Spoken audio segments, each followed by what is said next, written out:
everyone, welcome back to another exciting episode of Attack Relations. Today, Bancroft be joined once again by Jake and Fluff. What's going on, y'all?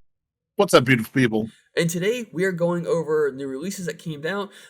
We got a little bit of extra cards for the Turtle Hermit, and also Piccolo Jr. or King Piccolo, which I'm super excited. These are the cards we kind of mentioned slightly in our last videos, both the themes for each of those decks. So now we got them to kind of go over. And we're going to start with Yamcha, Skills Improved. So, auto limit 1 for 1 green energy. You choose 1 green Turtle School Yamcha card with an energy cost of 1. Place it in your owner's drop area. When one of your cards attacks and KOs an opponent's battle card, you draw 1 and play this card from your hand. So, initially, if you swing with a battle card, a leader, a Unison, doesn't matter what it is, as long as it KOs a battle card on your opponent's side of the field, you play this card for 1 energy, you draw a card. Pretty phenomenal. What also makes this card even better is that when this card attacks and KOs another battle card, you switch this card to active mode, then you choose up to one of your opponent's battle cards with an energy cost of 5 or less and you KO it. So it also helps with board clearance. Yeah, this card I feel like is trying to really reward players for attacking battle cards, which is something that if they come from a game like Magic, they might not be used to doing, where you can't attack your opponent's guys. But this card really teaches players how to do that and rewards them for doing it.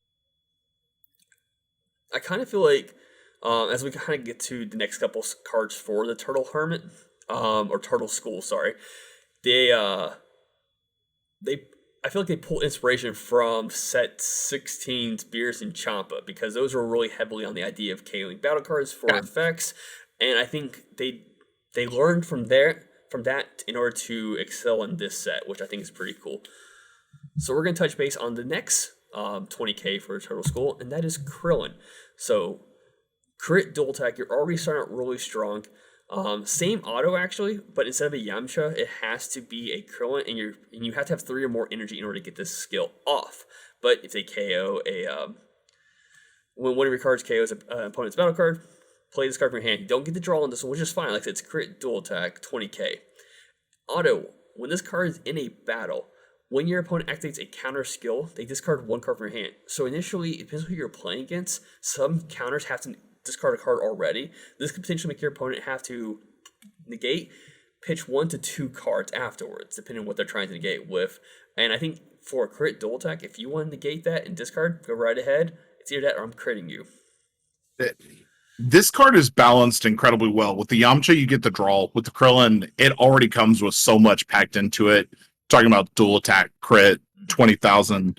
So it's getting 2 swings. If your opponent doesn't counter to be forced from ripping out a card, if they don't want to take the crit, they're going to have to combo 2 to 3 cards just to get out of this card's attack without having to invest anything. So I think this card is really well balanced, and I actually really like where they're going with this archetype specifically.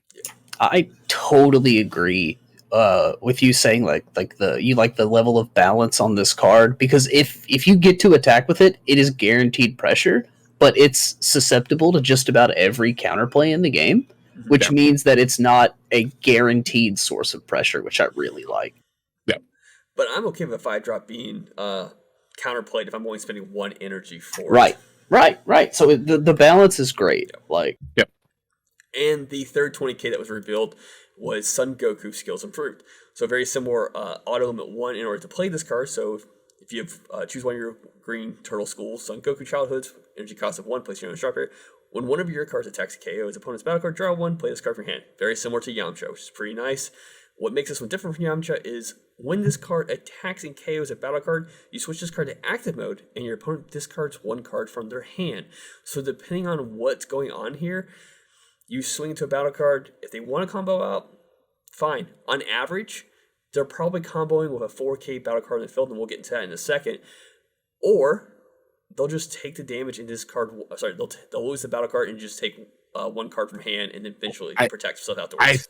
I think ideally you're swinging into those 1-drop 4K battle cards. Yeah. So if they want to not have to discard the card from their hand, then they have to discard 4 cards to get out from that. Yes. So they have to combo 4 cards essentially. to get out from having to do that, which I am A-okay with. Yeah. Or they're burning super combos, or they're burning some other significant resource. Yeah. Or fuck it, if they have a 15k on the field and you swing into this, then they're comboing 2 cards to keep from having to discard 1. Yeah. Yeah. Just like the Krillin, this is just a good source of pressure in a efficient package. It's kind of like the reverse of the Yamcha we looked at. Yeah. So kind of go over the 1-drops. We talked about in an earlier video. They all pretty much are the exact same thing. They're all 4Ks. If you combo them from the battle area, it's a minus 4,000 combo power on that card, so it's a 1,000 combo cost. They either draw you a card, do some cool looking at the top, but these are the cards you're most likely swinging at, like how Fluff had mentioned earlier, by using the Master Roshi's Training Field card, which allows you to just place 2 of them in your opponent's rest area. That way you have the targets you need, to way you can play your bigger bodies a lot cheaper, didn't have to pay their natural cost. There is another way to play in these 3 drops as well, and that actually falls under the Z battle card we already talked about in an earlier video, Son Goku, Krillin, and Yamcha. It has an activate main where you can play a 20k, I think from your deck. Let's see here, Z Energy. It's from deck. Yeah. So that's just like, so you have multiple ways of playing these cards. They're going to see some from a gameplay. Now, granted, if you play them with the Z battle card, their skills are negated for the turn, but hey, throw out the Yamcha, throw out the Goku, someone who doesn't really matter as much. KO the battle card, pitch your Krillin in order to play the 5-drop Krillin afterwards. I mean, yeah. Yep, pretty much. Yep, seems like a pretty solid engine here. It seems like they took inspiration from the King Vegeta archetype a little bit as well. And instead of punishing the opponent as severely as burning life, they just went to discarding cards, which can sometimes be just as powerful of an effect. And green already does that so well. Now, I will say we'll probably still have people teching in DeBoer's against this deck just because hand control. That's fine. Play another battle card for me to swing at. Yeah. Like, that's totally okay with this list. Mm-hmm. So, with the 3-drop Son Goku skills approved, there's another card we got revealed to is pretty nice, which kind of goes with this one. And that's Son Goku Fated Rival. So you can evolve this one from a Son Goku childhood energy cost 3 or more. You can also do an activate main for 2 energy if your opponent has 3 or more energy and you place one of your Saiyan, Earthlings, or Mechanicum cards that are green. From your Z energy area to the bottom of the owner's deck, you play this card from your hand. What else makes this great is that this ties in so well to that Z battle card as well, because you're placing a card at the bottom of your deck. So you can potentially put a 20k there, use activate battle on the Z battle card to replay that battle card that you had once comboed from. Yeah. If your leader is green when this card's played, choose one of your opponent's battle cards, ignore barrier, and KO, which is amazing for a double strike barrier card already. That's 30k. Yeah, this card is really good. It's super splashable. I mean, the tags Saiyan's Earthling Namekian are pretty wide tags. So this card can be splashed into a lot of different decks outside of just this archetype. It actually puts in some work, as we'll see here in a minute, with the upcoming Piccolo Jr. archetype as well. Just because it has that Namekian tag and the tag team partner on it. I think this card is super well balanced. It doesn't have deflect. So, you're putting a little bit of investment into it. It's not guaranteed to be protected when it's coming in onto the field, but it's not going to get charismatic villain or anything like that because of the barrier. So I really do like this card. Yeah, this is going to be attacking your last 2 life for your green opponents a lot next format. Mm-hmm. And I'm looking forward to playing this in TN as well now I think about it. Yep. Yep. So, like Fluff said, this one goes really well with another card that's actually a Piccolo card, 6-drop, and that card is the Piccolo Jr. Fated Rival. And before going further, I'm hoping that these two get the SPRs and that they are like the old school World Martial Art cards where they kind of connect. That'd be so amazing. That would be cool. That would be a great way to do the SPRs this set. So, activate main, limit 1 for 1 green energy. If you have a Son Goku Fated Rival in play, you play this card from your hand, then you choose it to one of your opponent's Unisons and remove a marker from it for each card in your Z energy. That yikes. Like we were talking about, like we've been talking about, like where some of the really good decks right now. I mean, They can be beaten, yes, but I feel like Cooler and Drip Crew have the potential to be really strong if you let those Unisons go out of control. Something like this could shut down a Unison in one energy.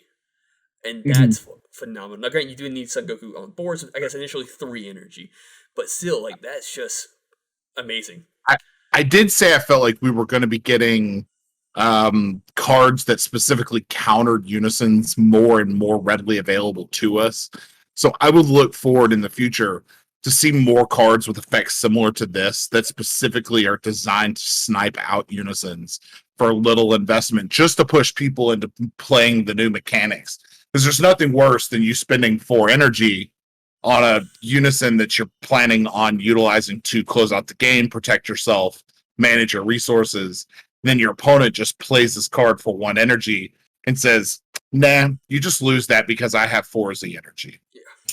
Yeah, I mean, and again, like we've been talking about the balance with these green archetypes this set. This is really good too because it requires you to have the Z energy, which means you have uh, basically at some point during the game comboed away things from your hand and lost hand pressure and not spent all your Z energy in order to gain access to this effect. Yeah. So when this card attacks, if your leader is green, your opponent discards 1 card from your hand. This card is a dual attack, and that is not a once per turn auto. So you immediately just swing. Here's the 2 cards. If they want to negate one of the attacks, go right ahead. That's another card from their hand. This really reminds me a lot of the old WMAT cards that came out in Theme Booster 2. Like, they're 2 cards that work together. One of them is played cheaply. This one, contingent on that one being on the field, is played also cheaply. This is what World Martial Arts Tournament wanted to be. They were just too afraid to print cards like this that early in the game. Yeah, they just didn't know how powerful they could make stuff yet, which is fine for a game in its first few years. Yeah. So there is another way of getting this card out in the field. You won't get all that benefit of potentially KOing a Unison, but for 2 energy, you can evolve this card from the top of a Piccolo Jr. with energy cost of 3 or more. The one that did get revealed with these set cards was Piccolo Jr. Vengeance Reborn. It is a barrier counter attack. Limit once, you only do it once per turn. But if your leader card is Green King Piccolo or Green Piccolo Jr. card, negate the attack and play this card. It has permanent when your life is 3 or less, and you have a King, Piccolo, or a Demon Clan card, both green, with an energy cost 2 or more in your battle area. You can activate this card's counter skill from your hand without paying energy cost. So it's initially a free negate that you're playing during your opponent's turn, then follow up on your turn, paying 2 to evolve into that Piccolo, which, like I said earlier, with 2 swings is already discarding 2 cards from your opponent's hand right away. Yep. Yeah, I feel like they're really doing like a revision on the King Piccolo archetype this time around. Also, with Piccolo Jr., what's great about him is that if you have it if you draw it on your turn, you're trying to go for game, you can actually free play this using the leader's attack, which when attacked, draw 1 card, then play up to 1 Piccolo Jr. or Demon Clan card. They gotta be green, with energy cost 3 or less and 15,000 power or less from your hand. He meets all those criteria. So like I said, you can just swing of leader, play this card for free, immediately pay 2 to evolve on top of this card. Now you got 25 dual attack that's pitching a card from your opponent every single attack. The thing that I love about this Piccolo Jr. Faded Rival is it has 2 fairly cost-efficient ways to play it.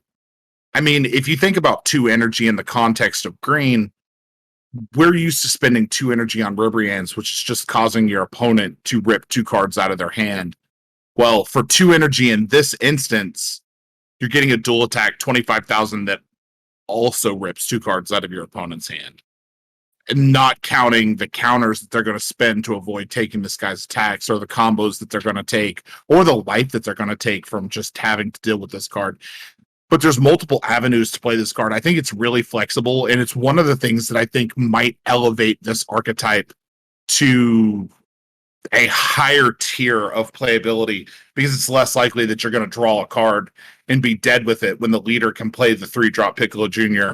This guy can evolve from it for 2, or you can go into the Son Goku Faded Revival and then go into this card. So you have multiple pathways and multiple ways to go. And I'm a big fan of cards that have multiple uses in that way, that don't rely on a linear style of play to get them onto the field. This works with some of the old Piccolo leaders. As long as you have the Piccolo Jr. To evolve from, or the ability to set up the Goku Faded Revival, you're going to be able to play this card, regardless of deck that you're playing in, as long as your leader is green. Like, that's the important part, is that your leader has to be green, which I don't see any other leaders that you're going to want to play this in that's not green anyway. Red kind of does its own thing. Yellow kind of does its own thing. So this card really fits in, and it caters a lot to that green play style. So with one last card they revealed, this one is a Unison card, because we're not done. We're going to get Unison still. This is actually what I gathered for really any green deck, so it's not really Pacific, which is pretty nice, but it has Empowered Green 4. Auto, when this card has 5 or more markers on it, when this card is played, choose one of your opponent's battle cards and KO it. It's not as strong as the Frieza, which potentially does a board wipe, but for 1 energy, you are popping a card. It doesn't specify what position it is, doesn't specify the cost, so as long as that card's doesn't have barrier, and it can be KO'd, there you go. For a +2 activate main, choose one of your green battle cards of energy cost 2 or less, and it gets plus 5,000 power for the turn. I mean, right away, this works well in Piccolo because you're playing those 10Ks early on, so you can pay 1 energy here, so let the leader kind of play a 10K, +2, boom, you get three markers on your Unison, and now a 15K battle card to swing on that first turn, if correct, or just like any of the other decks. And then -4 activate main, choose up to one of your green leaders, and it gets plus 5,000 power and double strike for the turn. This one's not as strong in my opinion because I don't really want a -4 if I cannot guarantee a hit. Now, Grant, you could probably pair this up with a secret rare that's only when I think you're a battle card, so never mind. Yeah, like I don't know if I like the -4 as well in this situation. I'm not a big fan of this card, and there's nothing specifically wrong with this card, but it really suffers from the syndrome that the Android 18 from the Helku package suffered from, where you're playing it from 1, going +2. It's on a 4,000 body, in this case, a 5,000 body, but your opponent, it's just so easy right now for multiple decks to just Zerg out and kill this Unison on that first turn. It's so easy to deal 3 damage on turn 2 to a Unison that is such small-bodied. But maybe if you paired this with something like a Demigra or something like that, that would ensure that you got the Empower effect off, then maybe that's a little bit stronger. But I still think that you could be spending your energy better. I like Bancroft said, having that -4 being on an activate main, I'm just not in love with that. I'm gonna have to take the spicy take. I think I like this card a little bit more than both of you guys. I'm not saying it's great, but it slots right into that green cooler deck that's really popular right now. And a lot of those decks are playing cards like Whis or the Vados that are decent, but don't necessarily synergize with the engine in any way. And this has Empower 4, where a lot of those have Empower 3, so you're going to be able to carry more markers over for free with that cooler leader. And then, like, the -4 is just whatever. You're just ripping those markers to get more value of it before you replace it with something else in an Empower deck. And it's going to be so easy to get to that 4. You're going to have access to that effect on turn, like, 3 or 2, you know? I just wish it was for any green card on your field. That way you could potentially... I think there's another card. We've seen other Unisons where they have, like, activate main, do this. I'm like, this is a waste almost, because if they negate, there it goes. I feel like Cooler is the one instance where this card might be useful just because of its Empower-centric strategy, where it does build up markers relatively fast. And this could just be a stepping stone. I know it's definitely better than Durin, I think is the really bad one that no one plays. So this may slot in and may take over that Whis or Vados spot. I know Vados is actually really good in the list, and I think Whis is just played because it's another one drop with Empower. Yeah. I think this is just going to take Whis' spot then. Yeah. And then maybe you put this in TN to play on top of your Demigra in the mid game. Maybe you play this at 2 copies in TN, but Other than that, I don't see a lot of uses, but I do like this card a little bit more than you and Bancroft do, I think. Yep. I mean, I will say, I do like the fact that you can establish, especially in the Piccolo deck, a Unison with more than 2 markers, making your counterplays feasible on your opponent's potential turn 1. So, and with that, that's pretty much what they announced this past Thursday. So I hope you all enjoy that, and keep in mind, there's buttons. They're down below. They're on the screen. They're places. Feel free to click them. And Fluff, would you lead us out? Absolutely. Hopefully you guys have been liking our reviews and takes on cards as they're being dropped, even if they are a day or two behind. Sorry, we're not Paladino fast yet or Eggman fast at this point, but hopefully you guys are liking our input. As always, read your cards, know your plays, let us make the mistakes so that you don't have to, and Fluff out.